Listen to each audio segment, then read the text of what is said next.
Breaking news पाहूया। गावात रस्ता नसल्यामुळे आदिवासी महिलेची जंगलातच उघड्यावर प्रसूती केल्याचा धक्कादायक प्रकार शिर्डीच्या अकोले तालुक्यात घडलाय।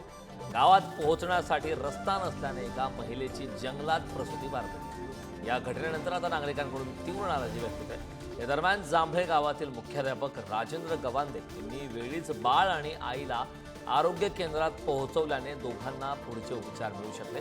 माजी विद्यार्थी असलेल्या दशरथ मध्ये या तरुणाची त्याच्या शिक्षकाने मदत केली।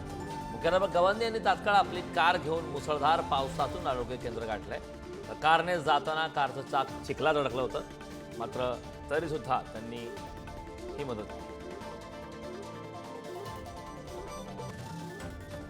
ठिकाणी घाटामध्येच त्या मुलीला प्रसूती वेदना सुरू झाल्यामुळं त्या ठिकाणीच प्रसूती करण्याचा निर्णय आम्ही त्या ठिकाणी घेतला।